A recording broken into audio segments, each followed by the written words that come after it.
All right. It's that time. It's time for Beyond Sight and Sound. Let's do this.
Hey boys and girls, we are going to talk about S&W shooters and prospectors.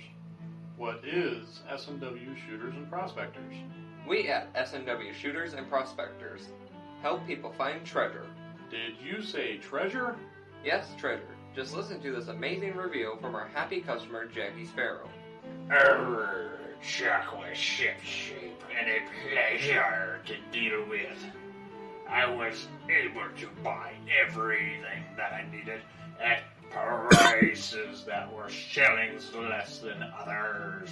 I found my 9 pieces of it in no time. Savvy? I know you're asking yourself, why should I shop at S&W Shooter and Prospectors? Chuck Smalley has over 45 years of metal detecting experience. He works with each customer one-on-one to customize their setup to match their skill level.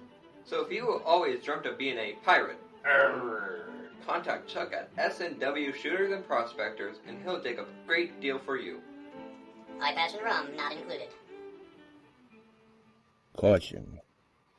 Please do not operate motor vehicles or power equipment while under the influence of this show. Listening to this show could cause side effects such as bouts of laughter, violent binges of cabin fever, and even dreams of silver and gold. Please be advised. Now that the fine print is out of the way, on with the show. All right, we're back once again. Something crazy going on with the bumpers the past 2 episodes, and the last episode I'm going on about we're casting over to Detect America and the Beyond Sight and Sound page and YouTube.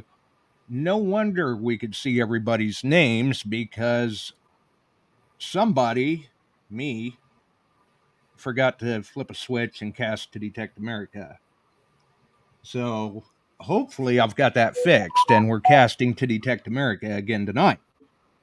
Too How's many it going, buttons. Chuck? Pretty good. Too many buttons, right? Yeah, too It's many already buttons, good. not enough fingers to hit them. Either Going that or fat fingers. And we got a full house in the chat, man. I see that. I popped over to that side just to kind of see. I know My the brother YouTube chat's Steve's in there active. too. Yeah, it's it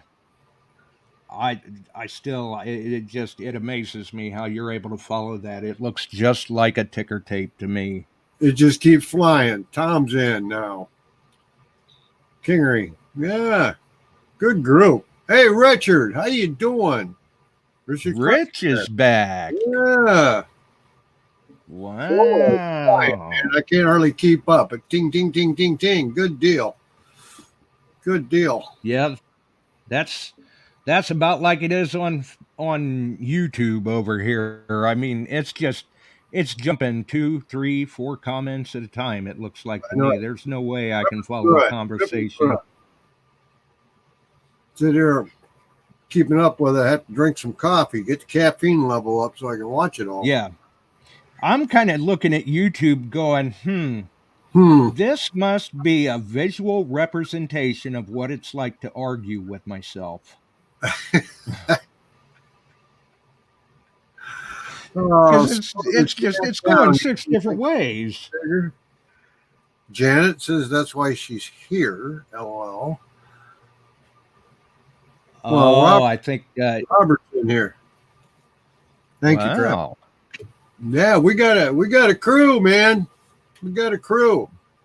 Yeah, and I see Travis is back in. Hopefully he's doing better. I know he was a little under the weather the other week.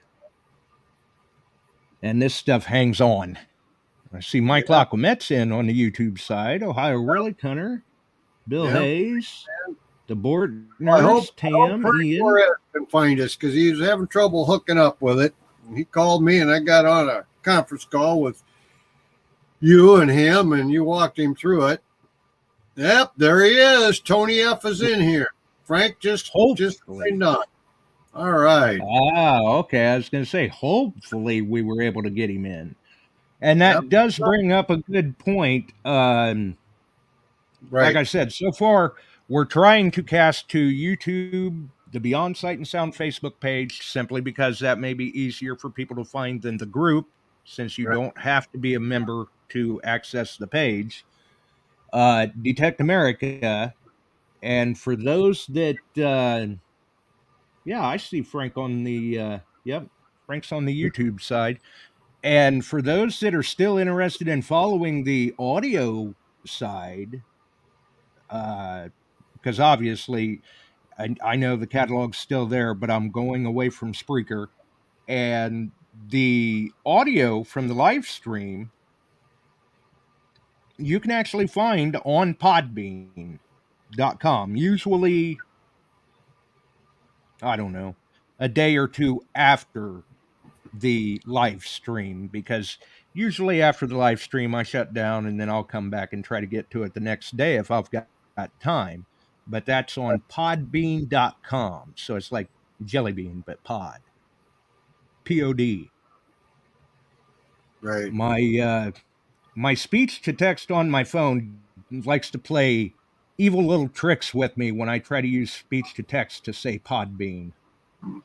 I'll just leave it at that. Okay. Rob Rizzo's in.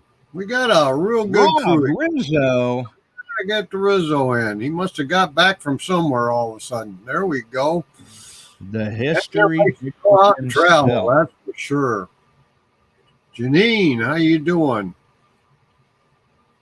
So we got a good crew in. Got a good crew in. Yes, we do. Yes, we do. The Rusty Man, what is that? 9791 is in. Good deal. Oh, yeah, I see that. So just showed up. Hello, welcome aboard. Hey, Janine, how are you?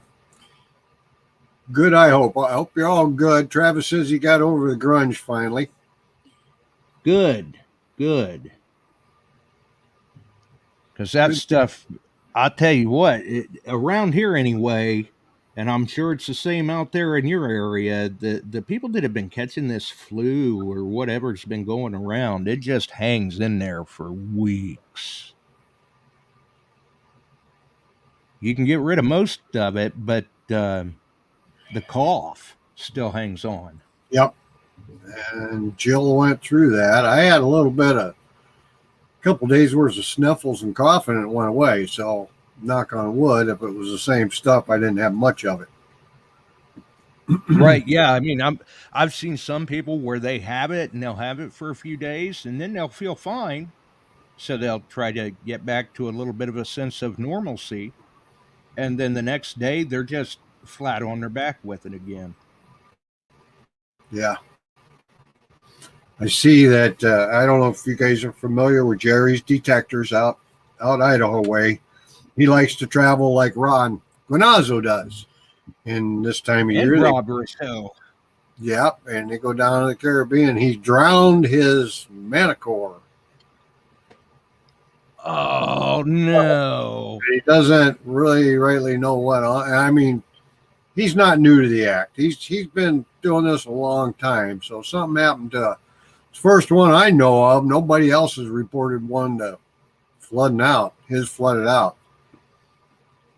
So are you taking a MANTICORE to Aruba too? Oh yeah, that and the legend. I'm going to do a legend and a MANTICORE. I want to see No, legend. no. I mean, did Jerry order one? I don't know if he got another one coming in yet. He was still down there. That was his mainstay. That was his number one unit. And drowned it. He posted that up the other day. I don't know if he's back yet, and that kind of stuff. So yeah, Mario, I like it too, buddy. And they're discussing my background here. And That's a classy background. I think so. So, but with all that being said, it happened. So I haven't had a chance to talk to him, but I will, because I'm taking a MANTICORE with me and a legend. And I want to use that bottle cap feature on that legend up in that dry sand, because I'm here to tell you, I've never seen that many bottle caps like that. It's just bap, bap, bap, bap, bap. And it's tough to get around. So we'll see what their bottle cap feature does out there. Right. Maybe out in the water too. We'll see how it goes. Yeah. It can be a handy feature. I mean, I've been into some places where the you swing a coil over and it's rapid fire with bottle caps, and there's still goodies out there to be found in those areas. But I try to be careful about how much discrimination I'm using in those areas. Less is best, and you got to kind of nudge up on it. Yeah. Melissa, I'm going to tell you something. I worked swing shifts for 37 years. I'm a fire chief. We live on coffee. He said he was a coffee drinker. Yeah. Nothing wrong with that at all. Not about 50%. Well, Frank, I'll tell you what, 50% out of the way down there is a great reduction. Let me tell you, literally, they just flip them all over. Right. So we're going to go that route. Yeah, I mean, and I know we had this conversation the other day. I think you'd said Ron had told you that if you go notching out those bottle caps, because they've got a number of bottle caps there, and they're zinc coated or whatever. And literally, I've scooped into the sand thinking I'm on something pretty good, and shake the scoop down, look probably at it. Have 5 or 6 of them in the scoop. Yes, literally you get, and it's like, but if you can sneak in between, and I will say this, the little Deus does a good job going slow, and they'll cherry pick amongst them, or smaller coils. So, Rob, I have not used the M8. There's one going to travel down to Aruba with me, and I'll let you know how I do with that, because I'm going to use that too down there. That's what I was just going to say, was with the Deus and the 9, I'd be curious to know what that M8 coil with the MANTICORE does. Yep. And Kevin, and I know. Hang on a second. Kevin, I hope you can get out and dig, because we have a lot more snow. We're finally down to the last 3-4 inches here than probably what you got. And it's supposed to go up in the 40s, and it's going to be a sloppy mess. He's going out. He's hoping he can go out and get in the fields next weekend over in central Illinois over there. I'd like to see 40s here for a couple days. try to get some of these other things done outdoors. But with them bottle caps being zinc coated, and I'm sure it's probably a number of different alloys with the amount of breweries that are down there.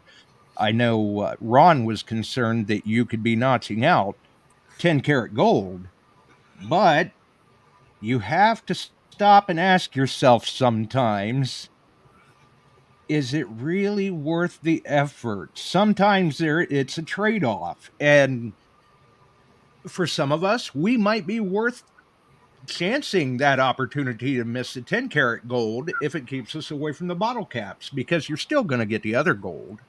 Right. Right.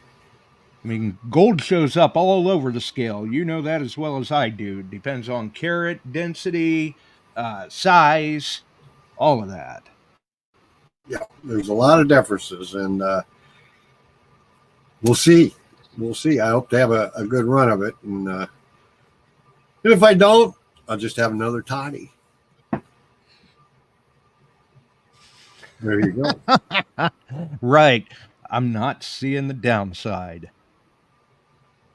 Not a bit. I mean, no. And the M8, it's a win-win.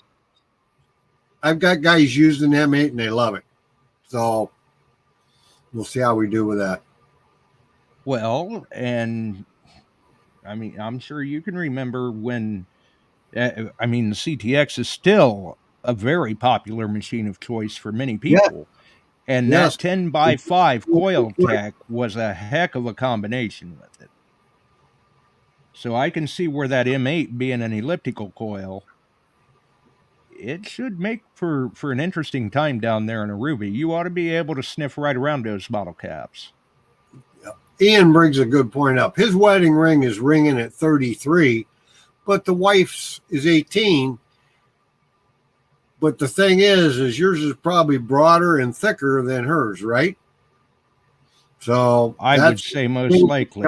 You get smaller, thinner gold, it rings a lower number, and some of the little toe rings and little earrings, they'll read down real low, whereas you get a good chunker, it reads a little higher in 14 karat. And or if it's a higher purity gold, it will ring down a little lower sometimes too. But being a wedding set, I'm going to have to guess that they're both the same carat. Did Ian happen to mention what machine?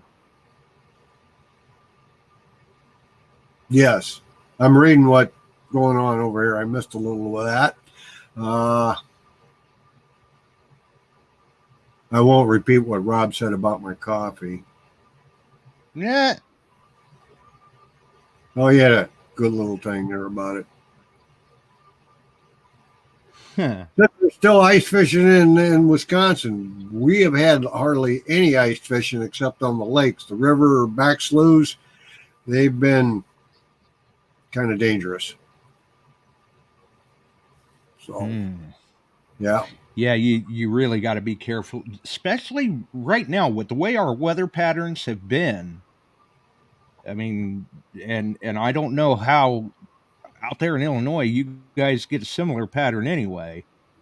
But here we actually had, I believe it was a deer out on the ice on the lake, and it had made it out there quite a ways. And DNR's just kind of watching from the shore going, we ain't going out there. We can't do anything about it. Nope. Because the ice is not going to support a rescue. Nope, it won't. And you unfortunately, you see people, they think that the ice is okay. And that's a very costly experience to learn from that mistake. Yes. Ed, I have not seen the new Go Terrain app yet from XP. Heard about it. I haven't seen it. I've seen the videos for it. I've seen some reviews on it. And it is available now in the US. I do know that as well. But I gotta say, from what I've seen, it's got its pros, it's got its cons. and it does incorporate some very neat features, but it's features that we can already get from a number of apps that we already use, like OnX Hunt, stuff like that. And it also has a way that you can track your finds. I believe you can even include a photo of the find, some notes, how the ground conditions were when you found it, what have you. But there are other apps out there that we can do that with as well. And with the Go Terrain from XP, in order to unlock its full potential, you have to buy a subscription plan. Someone just says $10 a year. I think I read that too. And well, $10 a year probably isn't bad. Yeah. Is it worth Ed saying, is it worth the purchase yet, or best wait till they get the bugs worked out? That's your call, man. I don't know. Sometimes in the background you're thinking, this isn't, going to work here. And Rob's telling us it's different than OnX. OnX Hunt's a good one. Right, yeah, it is different than OnX, and I can say it does have another very interesting feature that I thought was a good idea, where if you're hunting with your friends and they are also using the Go Terrain app, you can set that up to where it knows those of you that are in the same area, and you'll be able to see what path maybe your friends are taking or whatever, so no one's crossing anybody's line of sight or anything like that. And you can also set it up if you want it to keep you in a certain area. You can set parameters up, like I want to stay in a 50-foot by 50-foot square, and it will keep you in that area. You're able to see it on the map. Accuracy wise, I don't know, maybe probably within 3-5 meters, and I'm sure that's based on how strong your reception is. Yeah. It goes back, clear back when the 3030 came out, and it had its mapping feature, and it pulled Google Earth down to the site you're working, tracked you, you could tag it. And that was really, as far as I know, the first real successful detecting one that was out there. And as we go along with all these new ones, it's getting nothing but better. I want the one that's LiDAR. Live LiDAR, like. Right, there you go. But how much is that subscription going to cost us? Oh, they don't have it yet, but, well, not that I know of. I bet the government's got it. Oh, yeah, I'll guarantee.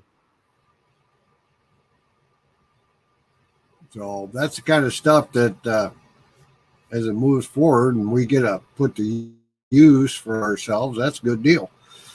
Because I used LiDAR, was able to get some maps of an area I've been working, and it showed me where some structures were. I kind of found by nail spill where they had come down, and these were rot nails, and you could see in the land that there had been something there in the past. It probably an old farm site that was up and gone before they did the mapping for the county back in the 1840s or 50s. Because the coins I was getting out of there, the few that I got were 1840s and earlier. Right. Well, and there's been plenty of times too where when I've been out hunting, if I start to run across an unusual amount of nails, then I really start to going back and looking through the older maps, going, okay, there had to have been some form of structure here. Where was it? LiDAR maps, and I'll answer Mario's question. He hasn't been able to find LiDAR in his area. Not all areas have had it done yet. Right. And that all depends on where his area is. I mean, it seems like it's really, really come on strong in the east. And it's slowly moving west. Yes. Mario, the website that I got it on was from the University of Illinois GIS mapping group. So, and it's sketchy. It's sketchy. There's a little here, a little there that have been put in the system. It's not like the aerial photos. You can get in and get a lot of aerial photos from the 30s. Oh, absolutely. Aerial mapping, and that helps. That's a great help. We've got an old fairground out in Iowa that we studied those maps on. We're able to determine grandstand. We could determine earlier buildings. It's no longer used as a fairground. In fact, the fairground ran from 1859 through 1910, but the horse race ran too. So once we found that grandstand, that was where it was. But we some things up. That was a game changer. What we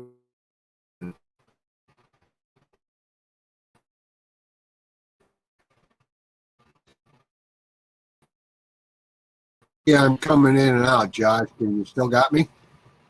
Yeah. Yeah, you're back now. The beauties of the internet, that's all I can say. Beauties of the internet. Yeah. So that's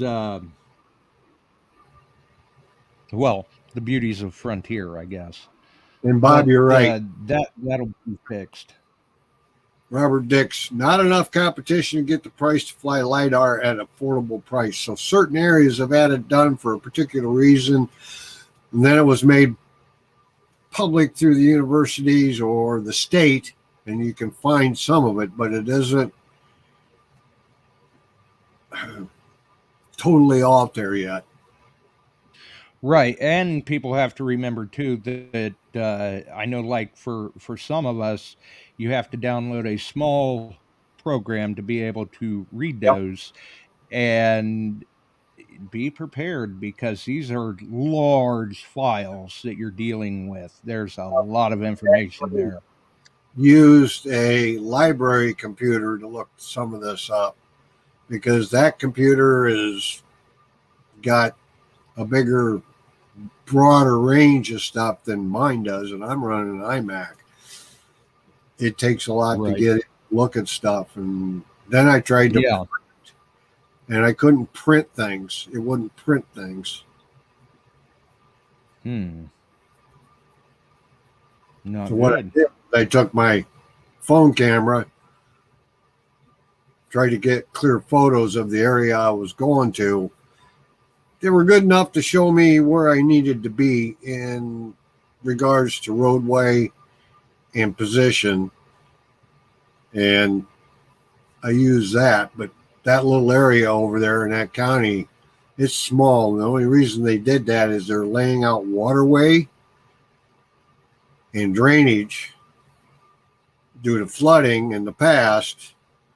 And they used, I read an article that said they'd use LiDAR to help them show things better.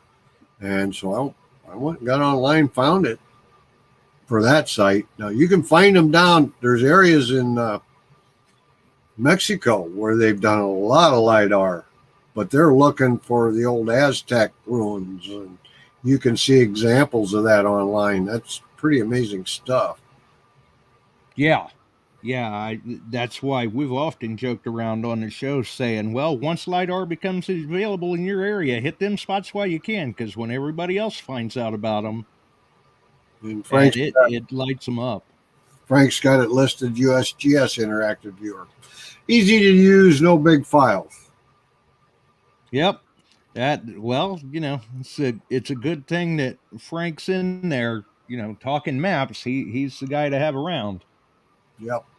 Get Frank and Frank together and we'd have her made.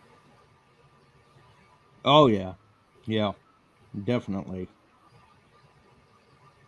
Definitely. But yeah, I couldn't believe it. The entire show, Wednesday, I was mentioning that uh we were casting to Detect America, and then after the show I went over, I'm like, oh, oops, I guess not. Me and my fat thumbs. Right. That's the way it goes, though. Right. So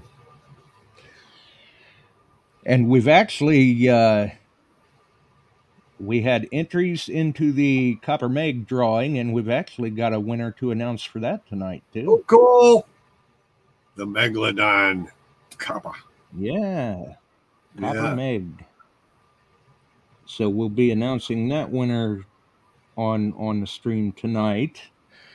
And I did send Chris Gibson a message Thursday. Okay. Haven't heard back from him yet. Don't know yet. I'm not sure if he's going to take us up on that or if we're going to have to try and get a group of names around again, and we'll try to do it again maybe Wednesday, and see if we can get somebody randomly drawn out of a group of names Wednesday if Chris has not responded by that point. I would say a week's probably good enough. I know he did mention that he he had to step away from the show for a little bit Wednesday to help with the grandkids.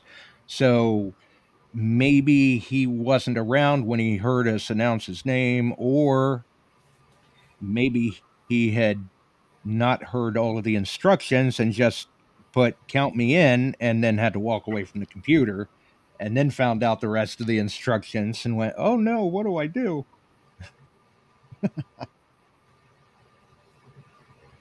Cool. So we'll see. We'll see what happens. But I did see, and there's Ed. Detect Ed Outdoors. Yep. He's been in here a while. Yeah, He's got a good crew. good to see Ed in. Actually, his link is down in the description as well. Yes, sir. Yes, sir. So definitely good to see. Our So I DA don't know. and Frank and Right. our buddies out. Ronnie, DA crew. Yep. Always good Definitely. group. And they'll be on tomorrow, 8 p.m. Eastern. Yep. So I guess we should probably see. I do believe I saw them in on the YouTube side, so maybe we should go ahead and announce the winner of that Copper Meg. we'll do the Copper Meg. I got to go get something out, and I'll be back. We'll do a little show and tell. Somebody asked me about something, and I'll go get it. Uh-oh. Okay, well, that's one of those things, I guess, folks. If somebody was asking him to show something and he's got to go grab it, you may want to throw a towel over your keyboard or something so you don't fry your keyboard drooling all over it. Matter of fact, I wonder if that sound I heard was the sound of a safe.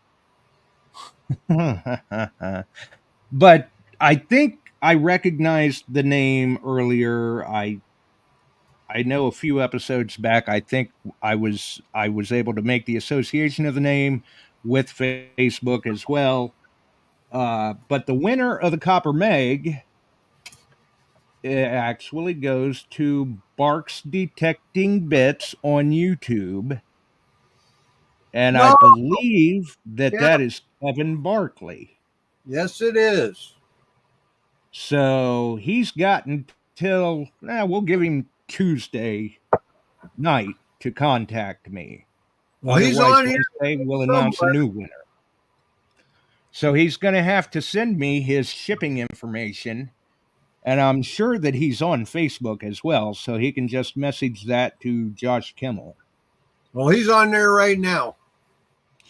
Well, give him a big round of congratulations, folks. Now they're asking if Frank Perez is still on. Alan Landau is asking. I'm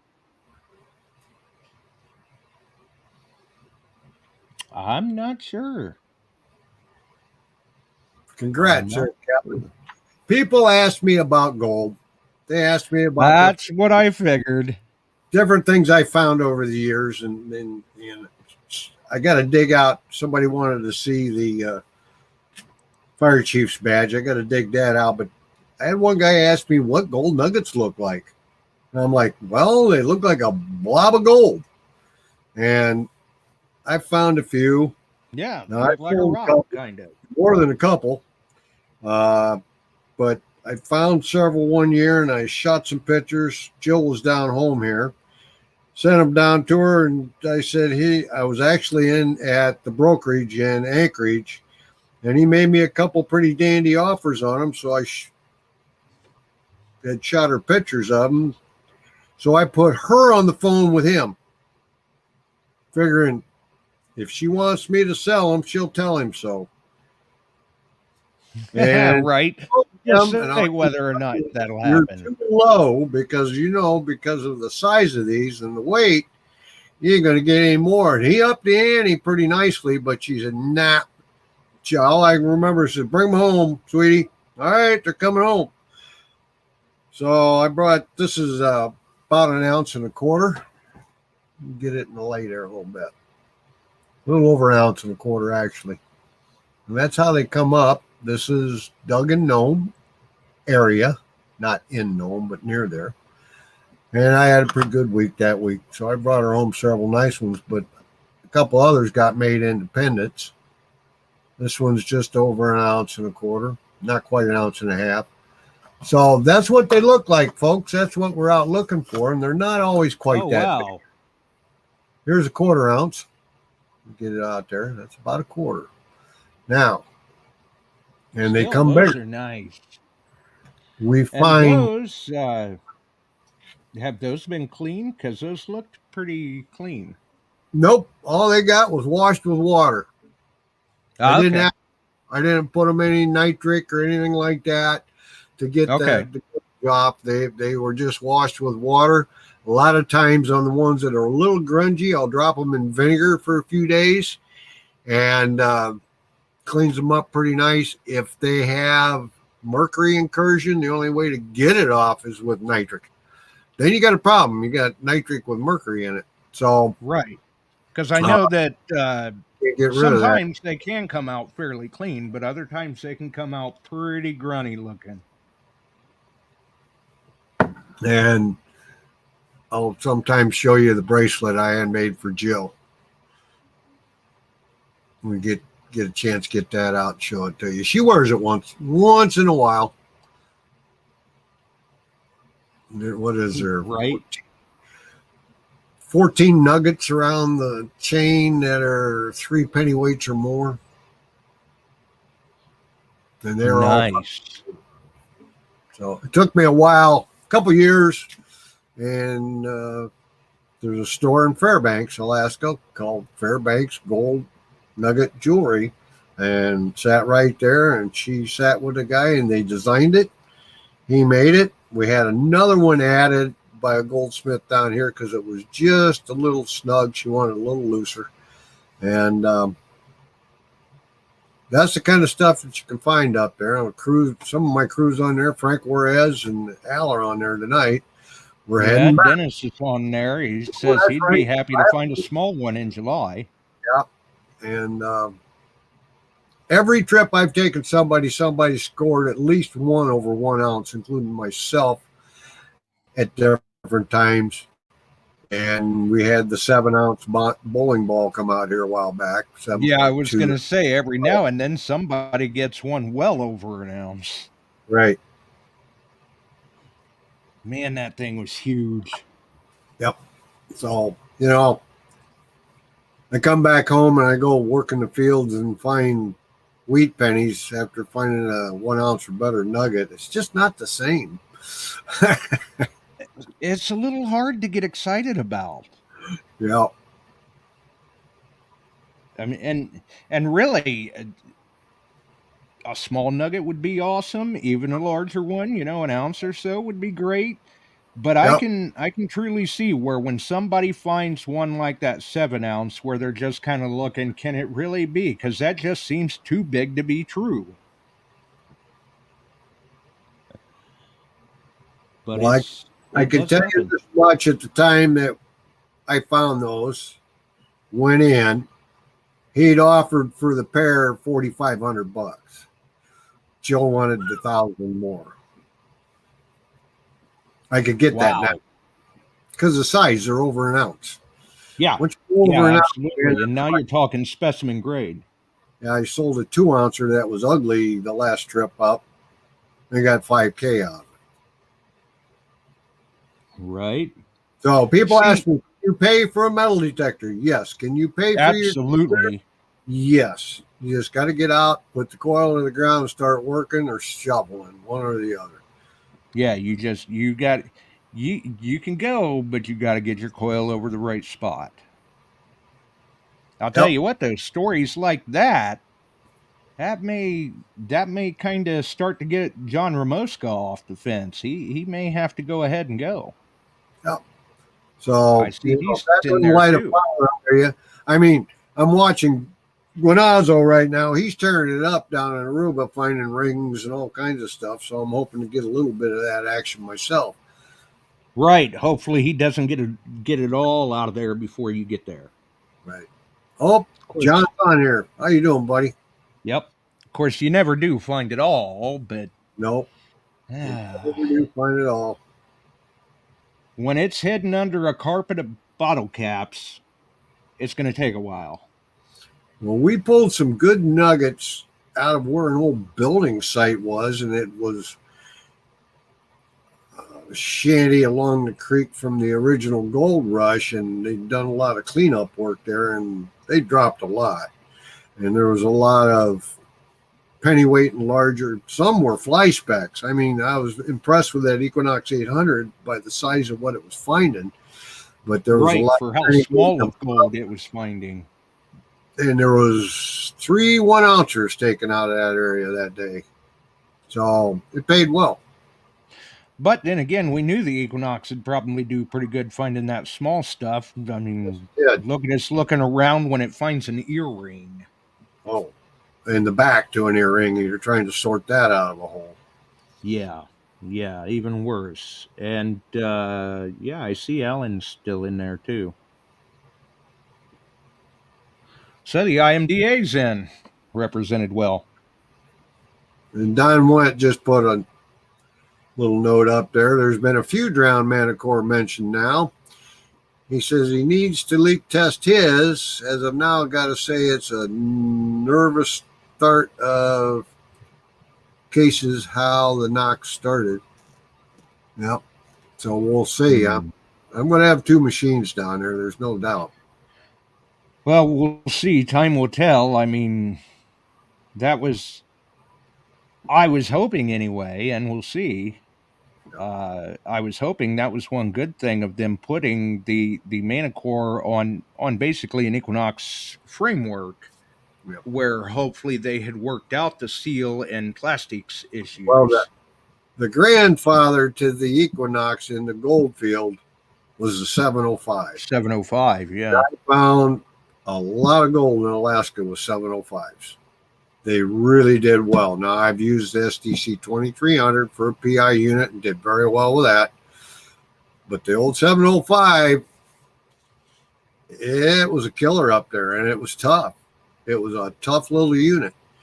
And so that did very well. And they incorporated it in the 800.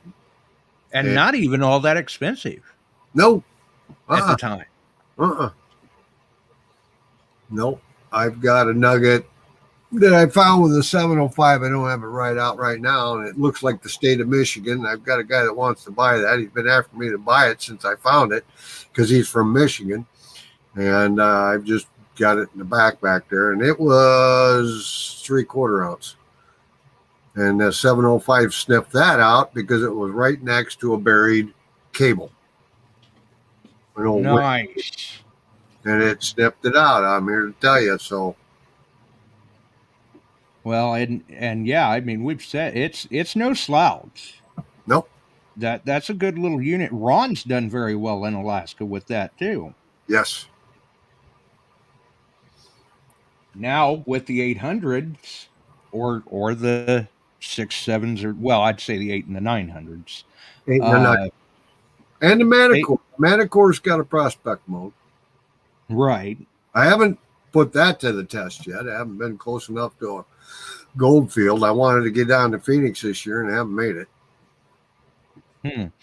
Phoenix is probably sounding kind of good about this time of the year. Well, I was watching Barrett Jackson quite a bit, and they were showing, and it looked like it was pretty nice down there. Right. That's as close as I get to nice weather anymore. I get to see it on TV. That's as close as I got. Yeah, hope and dream. That's right. That's right. Alan says he's playing the Deus 2 also. That'll be interesting because the Deus is good for small stuff now. It is. Cal George found a nice nugget with a Deus 2. Yeah, and it can be done. I mean, if you have your settings done right, and I'll guarantee this with the Deus, and I'm sure the Deus 2 is just as well, if not better, in that scenario. They'll nail gold. They'll do very well with it, especially if you've got a high frequency coil. Yeah, they ping stuff good. Small gold earrings, things like that. So they should get a small gold nugget. I got a couple the last trip that were 1 gram to 2 gram, different things like that. I got a bunch of the little stuff, but I wasn't getting over the big stuff. Right. And this might get a few haters out there, but if you're thinking about a Deus and you really want to pull the trigger on one, but the 9-inch coils are hard to find, really go with the 11-inch. You'll be fine. The amount of weight is not that much different, and if you get that under control, you can work a trashy area just as well with an 11-inch as you can a 9. It's all how you work the coil, though. I just had a few 9-inch coils come in that were ordered. They finally showed up. The guys still wanted them. And yeah, I know one guy that still wants one. Yeah, he wants it bad. I've got to deliver Aruba. Right. He wants it bad when you're going to have to hand deliver it to the beach. Yep. Oh, well, he gets that delivery fee, though. Right. Hand delivered to the beach. Yeah, that ought to be good for lunch for a week. Barb, the GPX, I've used the GPX up there.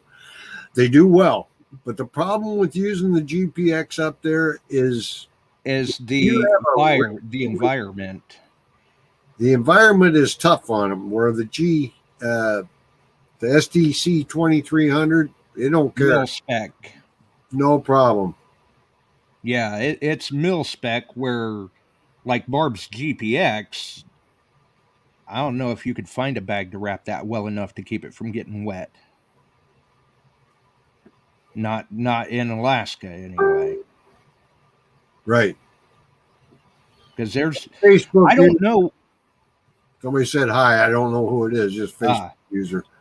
Because I don't know if if that video is still around or not, but there was a video around of you literally hunting in horizontal rain Yeah, in Alaska. Mike Slater and I went out with an SDC when the SDCs were just come out.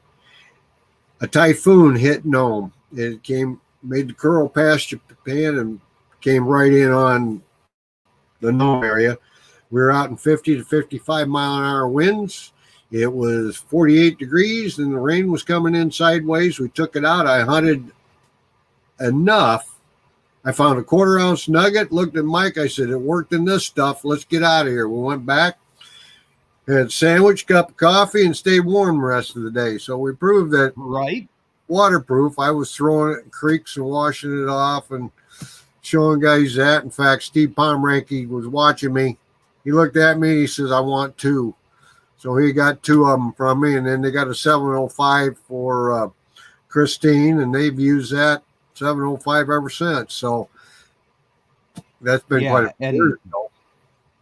And that's, I mean, the GPX is a good machine, but that's another factor that you have to take into mind when you're thinking about something like that, is not only the environment in terms of ground conditions and mineralization, but the environment above the ground too. Cool. Michael's saying they're giving an Axiom away. I've used the Axiom in Alaska, and so did the guys with us when we were up there, and they found gold with it. It's a good machine. Did well. It did well. Good machine. Nothing wrong with that machine. I know a lot of people were maybe put off a little bit about the price point, but you got to figure that's a pulse induction machine, and that's kind of a niche machine. It's the prospecting community could put it to use. The relic hunting community could definitely put it to use. And there are plenty of people out there that can justify that kind of price point, and it only takes one find to pay it off. Great. People You ask, just got to be lucky enough to be that one find, have that one find. If the PI machines are worth it, yes, they are. Worth every penny of it. Yeah, I'll agree. Where do you in the right scenario, though? Gold fields, this type of stuff. Because if you're thinking about a PI machine and you want to run down to your local park and dig, that's not the environment for it. Right. So, I mean, you really have to still have a great love for the SPC because it's so tough. I mean, literally, it's tough. And when you're running around Alaska and it's bouncing around an ATV, it's getting wet in the rain, wash it off, submerge it in the stream, get in the stream, hunt nuggets with it in the stream, which I have done, and I had some success. It's a lot more difficult to recover those nuggets in a stream, though, let me tell you. I think I've even heard that they've bounced under an ATV a time or two before, too. Yeah. And it came up swinging, no problem. Right. Yep.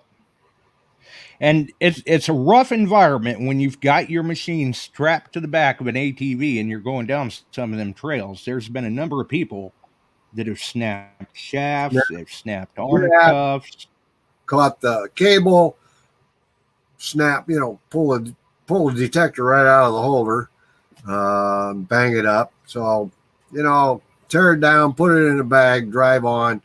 SDC, fold it up, strap it on, put it on the front rack, and away you go. Yeah. They're, again, another one of those machines that are great, even if only in terms of portability. Because they'll collapse down fairly small. I don't know if they'll go quite as small as the MANTICORE or the Deus, but they will collapse down fairly small. Yep. So, anyway, that's just all part of our game. That's all we, decision. I've seen guys with $350 machines find nuggets, but then I've seen guys with the 5,000, the 7,000, 6,000 tearing it up, clean house. So, you know, especially in Australia. Oh my goodness. It's all checks and balances, basically. You're still, no matter which machine it is, you're still trying to weigh the pros and the cons and which one is going to better suit my application or the environment that I'm hunting in or the budget that I have to get said machine and things like that. Right. Yep. And Don, you're right. And they made some good changes with it, going to lithium batteries versus the NiCads, that kind of stuff. You can interchange coils with it now, but you have to go through Coil Tech, and then the warranty issue with Mine Lab is something that's been discussed. But if you've had it 3 years and you want a larger coil, you can get them, or a smaller coil. I've never ran that, but I've just stayed with the stock and use it and done very, very well. In fact, the first one I had literally paid for itself in a week up there. Yeah. And then, like I said, it just takes that right find. Yep. So, anyway, guys, we're going to have a gentleman on, hopefully, next week, giving us some show and tell of his hunting. And maybe we get our friend that's on there tonight to step in some night, Rob Rizzo, talk to us and show us a few of his finds and talk about them. Oh, I'm sure Rob is definitely never opposed to talking a little bit of shop. No, he's the one that says he breaks out and detect and talk anyway all the time. He's got the stickers. Yeah, exactly. He's got the pins and stickers and all of that. And I'm sure he's certainly not opposed to discussing some of his finds, or maybe even showing a few of them on camera if people ask real nice. And Rob knows there's always an open door for him anyway. So if he's interested, I'm sure we can get him on too. Yep. Frank. Our brother Frank. Yeah. Steve. Yeah, we'll see how Steve's doing. Hey, I'll tell you what, he likes to kind of play off that he doesn't find much of anything. Well, he and a buddy were doing the yard somewhere, and they were finding, his buddy got a big coin spill. I was watching their live the other day. Yeah, he does well for himself. Don't let him fool you. Yes, he did. Alan KG got a nice nugget that day. I got to use that Axiom up there before it was out in the hands of everybody. That was a pretty cool machine. Right. And I see Frank's got up there that Rob put out a great video today. And I'm sure that's over on the History Digger on YouTube. Well, I have to check that out. I've been deeply involved in doing taxes, so I didn't spend a lot of time online with anything. Yeah. Kind of same here. I've been deeply involved in all sorts of things. Yeah. So it keeps me busy. Yeah. Well, we got to keep you busy. You get in trouble. Oh, believe me, it doesn't take much for me to find an opportunity to get into trouble. Right. It finds me. I can't move fast enough to get away from it, so it just finds me. Yep. Well, I'll tell you what. I'm going to back out of here. It's 8 o'clock. I'll let you wind it up. Everybody have a great night. Good night, Alan. The rest of you, be safe out there for us. Drive careful. And we're supposed to go up near 50. Hopefully they do. We'll see how that goes. Oh, well. Hopefully I have that happen here too. I don't know. We'll see what happens. But take care and have a wonderful night, Chuck. Yeah, you too, my friend. And All right, so got a couple of things to run down real quick. We've been working on experimenting with the Beyond Sight and Sound page to see if that's a little easier for people to find us at rather than the Metal Detecting Beyond Sight and Sound Facebook group. So hopefully that's working out for everyone. And then, like I said, Wednesday, I had thought that we were casting to Detect America, and we were not, which that was my fault. Didn't mean for that to happen. It just happens. I don't know. What do you do? What do you do? Either way, we did have that to make sure to mention. Hopefully, I've rectified that tonight. I did not look, but I think I did. And then we did announce the winner of the Copper Meg. Kevin, you just contact me with your shipping information, Josh Kimmel, or if it's easier, get your shipping information onto Chuck and have him get it to me, and we can try to get that out in the mail to you this week. Frank, I'm still working on your package. Hopefully, I can have that shipped out this week. I'm drying it out a little bit, so to speak. Try to keep the shipping down a little bit. Oh, for everyone else though, if you've enjoyed the Copper Meg contests, let us know. We wanted to try a different format with those before we started rolling out the other contests. We do have some silver somewhere in the pipeline coming, some nice silver at that, actually. And who knows if things work out all right. We've still got a couple other things going on that we may start to work in. We'll see. We've just got to wait and see what happens, how things go, all of that. So that's the way it is. But as we fix to roll on out of here, actually, don't forget Detect America tomorrow night, Jersey History Hunters Tuesday, Shelley and Dawn Thursday with Can You Dig It? We're here Wednesdays, Sundays. Until then, I think I'm going to roll too.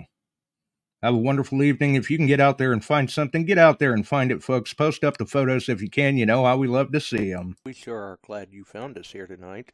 Thanks for dropping by and joining in. If you like metal detecting, treasure hunting, gold prospecting, or even entertaining discussion, check us out Wednesdays and Sundays, 8 p.m. Eastern, on your favorite podcast distribution services.